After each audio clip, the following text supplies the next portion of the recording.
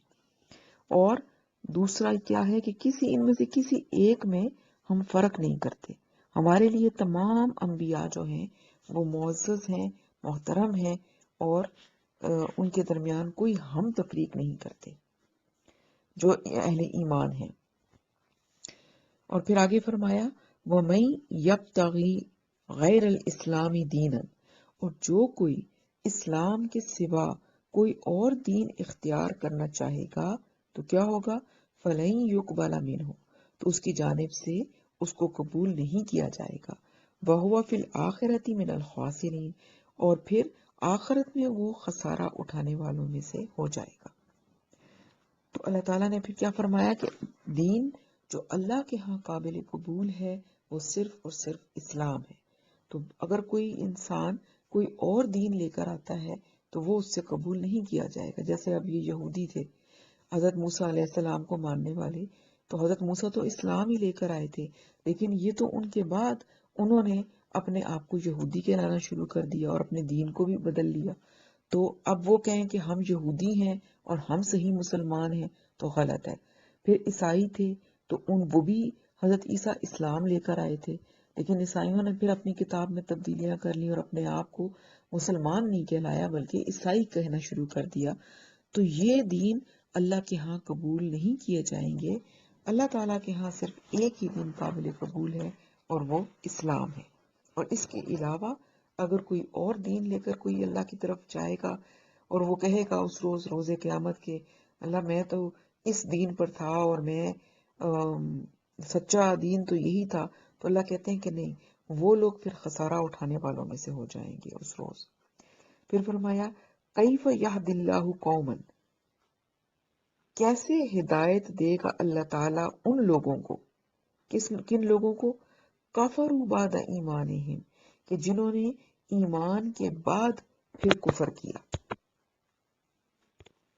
یعنی ان کے دل ایمان لے آئے تھے اس حقیقت پر کہ نبی صلی اللہ علیہ وسلم جو ہیں وہ اللہ کے رسول ہیں، اور حقیقت ان پر منکشف ہو چکی تھی، لیکن دنیا کی مصلحتوں کی وجہ سے انہوں نے زبان سے اس چیز کا انکار کر دیا۔ تو یہ ہے کہ ایمان لانے کے بعد کفر کرنا، کہ دل تو مان گئے لیکن زبان سے انکار کر دیا۔ کس وجہ سے؟ تکبر اور ظلم کی وجہ سے انہوں نے ان معجزات کا انکار کر دیا حالانکہ ان کے دل اس کے قائل ہو چکے تھے۔ وَشَهِدُوا أَنَّ الرَّسُولَ حق، اور انہوں نے گواہی دی کہ یہ رسول جو ہیں یہ حق ہیں۔ تو اس سے کیا مراد ہے کہ اس سے مطلب یہ ہے کہ جو اہل کتاب تھے جب وہ آپس میں باتیں کرتے تھے تو وہ یہ کہتے تھے کہ یہ نبی جو ہیں صلی اللہ علیہ وسلم، یہ ان کا بیان تو ہماری کتابوں میں موجود ہے اور ان کے بارے میں ہماری کتابیں جو تھیں وہ پیشن گوئیاں کر رہی تھیں۔ چنانچہ روایات میں آتا ہے کہ علقمہ کے 2 بیٹے تھے جو کہ جب نجران سے مدینہ منورہ آ رہے تھے تو راستے میں ان کا ایک بیٹا جو تھا اس کے گھوڑے کو کہیں ٹھوکر لگی، تو جب گھوڑے کو ٹھوکر لگی تو اس کے منہ سے نکلا ہلاک ہو جائے وہ دور والا، یعنی جس کی طرف ہم جا رہے ہیں، مطلب کہ نعوذ باللہ اس کا اشارہ نبی صلی اللہ علیہ وسلم کی طرف تھا۔ جیسے ہوتا ہے نا کوئی چیز گر جائے تو ایسے لوگوں کی عادت ہوتی ہے کوئی نہ کوئی ایسی بات منہ سے نکال دینا۔ تو اس پر جو اس کا بڑا بھائی تھا اس نے کہا کہ ہلاک ہو ہماری تیری ماں، اور اس نے اس طریقے سے بات کی۔ تو اس نے کہا کہ بھائی کو اپنے کہا کہ تمہیں میری بات اس قدر بری لگی، کیوں لگی ہے کہ میں نے کہا ہے کہ ہلاک ہو جائے وہ دور بارہ، کہ تم نے فوراً ہی کہا کہ ہلاک ہو جائے تیری ماں، تو ایسا تم نے کیوں کہا؟ تو اس نے کہا کہ جب یہ جو بات اس نے کہا کہ بھی اللہ کی قسم کھا کے اس نے کہا کہ یہ جن نبی جن کے بارے میں تم ایسی باتیں کر رہے ہو وہ واقعی ہی سچے نبی ہیں، اور وہ وہی نبی ہیں کہ جن کے ہم منتظر تھے، جن کا ذکر ہماری کتابوں میں ہے۔ تو اس کے بھائی نے کہا کہ بھی جب تمہیں اتنا اچھی طرح سے یقین ہے تو پھر ایمان کیوں نہیں لے آتے ان کے اوپر؟ تو اس پر اس نے کہا کہ ان بادشاہوں نے ہمیں بڑا مقام اور مرتبہ دے رکھا ہے، یعنی دنیا میں ہماری بڑی پوزیشن ہے، اور اگر ہم ایمان لے آئیں گے تو پھر یہ ہم سے یہ سارے مرتبے اور یہ پوزیشنز چھن جائیں گی، کیونکہ یہ لوگ جو تھے یہ سلطنت روم کے تحت تھے، ان کے ماتحت تھے، تو انہیں مصر کی حکومت کی طرف سے بڑی مراعات ملا کرتی تھی، مال و دولت، عزت، تو ان تمام چیزیں تو یہ ان سے چھن جاتی ہیں اگر یہ نبی صلی اللہ علیہ وسلم پر ایمان لے آتے۔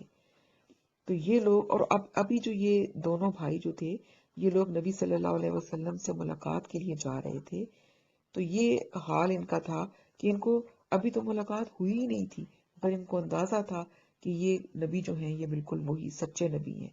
اور آپ کو یاد ہوگا ہم پہلے پڑھ چکے ہیں کہ پھر یہ لوگ نجران سے وفد جو آیا تھا اور پھر مباہلہ ہوا تھا، جو آیت مباہلہ ہم پڑھ چکے ہیں، اور پھر اس مباہلے میں پھر یہ لوگ نہیں آئے تھے کیونکہ ان کو پتا تھا کہ ہم جھوٹے ہیں، تو اگر ہم نے وہ جو لعنت والی بات آئی تو وہ ہمارے اوپر آ جائے گی، تو پھر یہ وہاں سے چلے گئے تھے۔ یہ آپ کو پیچھے ہم پڑھ چکے ہیں، یہ اسی سلسلے کی کڑی ہے۔ تو یہاں پر بتانا یہی مقصود تھا کہ وہ لوگ حق کو وہ دل سے مانتے تھے لیکن زبان سے اس کا انکار کرتے تھے، یہی اس سے مراد ہے وَشَاهِدُوا أَنَّ الرَّسُولَ حق، کہ انہوں نے گواہی دی کہ یہ رسول حق ہے، لیکن انکار کیوں کیا؟ دنیا کے تھوڑے سے فائدے کی خاطر۔ وَجَاءَهُمُ الْبَيِّنَاتُ، اور ان کے پاس کھلی نشانیاں آ چکی تھی، یعنی ان کی کتاب میں۔ وَاللَّهُ لَا يَهْدِي الْقَوْمَ الظَّالِمِينَ، اور اللہ تعالیٰ ایسے ظالموں کو پھر ہدایت نہیں دیتے۔ أُولَٰئِكَ جَزَاؤُهُمْ أَنَّ عَلَيْهِمُ اللَّعْنَةَ اللَّهِ، تو یہی وہ لوگ ہیں کہ جن کا بدلہ یہ ہے کہ ان پر اللہ کی لعنت ہے، اور وَمَلَائِكَتِهِ وَمَلَائِكَتِهِ وَالنَّاسِ أَجْمَعِينَ، اور فرشتوں کی اور تمام انسانوں کی بھی ان کے اوپر لعنت ہے۔ اور لعنت سے کیا مراد ہوتی ہے؟ کہ ان پر سے اللہ تعالیٰ اپنی رحمت اٹھا لیتے ہیں، اللہ کی رحمت کا اٹھ جانا سے مراد ہے اللہ کی لعنت۔ خالدین فیہا، اور یہ اس سچویشن میں ہمیشہ رہیں گے، یعنی ان پر سے جو رحمت ہے وہ ہمیشہ اٹھا لی جائے گی اور یہ اسی سچویشن میں رہیں گے۔ اور پھر لا یخفف عنہم العذاب، قیامت والے دن کیا ہوگا کہ ان کے عذاب میں کوئی تخفیف نہیں کی جائے گی، ولا ہم ینظرون، اور نہ ہی ان کو کوئی ینظرون، ان کو مہلت دی جائے گی۔ الا الذین تابوا، سوائے ان لوگوں کے کہ جو توبہ کر لیں، من بعد ذالک، اس کے بعد یعنی اس سارے معاملے کے بعد اگر وہ توبہ کر لیتے ہیں، اور ساتھ وَأَصْلَحُوا، وہ اصلاح بھی کر لیتے ہیں، یعنی سچے دل سے ایمان لا کر عمل صالح کی روش پر وہ پھر چل پڑتے ہیں، اصلاح بھی کرتے ہیں اور عمل بھی کرتے ہیں، تو فَإِنَّ اللَّهَ غَفُورٌ رَحِيمٌ، تو یقیناً اللہ تعالیٰ ایسے لوگوں کے لیے بخشنے والا اور رحم فرمانے والا ہے۔ تو توبہ کا دروازہ ہمیشہ کھلا ہے۔ ان الذین کفروا، بے شک وہ لوگ جنہوں نے کفر کیا، بعد ایمانہم، اپنے ایمان کے بعد، ثم ازدادوا کفرا، اور پھر وہ اپنے کفر میں بڑھتے چلے گئے، یعنی حق کو پہچان لینے کے بعد چاہے وہ زبان سے مانا ہو یا نہ مانا ہو، پھر اگر وہ کفر کرتے ہیں یا زبان سے ماننے کے بعد وہ مرتد ہو جاتے ہیں، تو پھر وہ اپنے کفر میں پھر مزید بڑھتے چلے جاتے ہیں، تو لن تقبل توبتہم، ان کی توبہ کبھی قبول نہیں کی جائے گی۔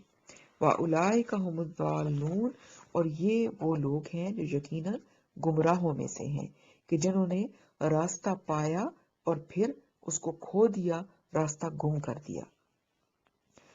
ان الذین کفروا، یقیناً وہ لوگ جنہوں نے کفر کیا، وماتوا، اور وہ مر گئے، وہم کفار، اور وہ حالت کفر میں تھے، یعنی جنہوں نے کفر کیا اور پھر وہ اسی حالت میں مر گئے، فَلَن يُقْبَلَ مِنْ أَحَدِهِمْ، تو ان میں سے کسی ایک سے بھی نہیں لیا جائے گا، قبول کیا جائے گا، کیا ملء الارض ذہبا ولا افتدی بہ، ذہبا ولا افتدی بہ، اور اگر وہ زمین جتنی زمین کی مقدار ہے اس کے برابر سونا فدیہ میں دیں تو وہ بھی ان سے قبول نہیں کیا جائے گا۔ ظاہر ہے کہ یہ تو ناممکن ہے یہ جو مثال ہے، لیکن یہ بات صرف سمجھانے کے لیے بیان کی جا رہی ہے کہ ان سے جب روز قیامت کسی قسم کا کوئی فدیہ قبول نہیں کیا جائے گا، اور فرمایا کہ اگر وہ ان میں سے کوئی بندہ ایسا ہو کہ وہ زمین کے حجم کے برابر سونا دے کر بھی اپنے آپ کو چھڑوانا چاہے گا تو نہیں چھوٹ سکے گا۔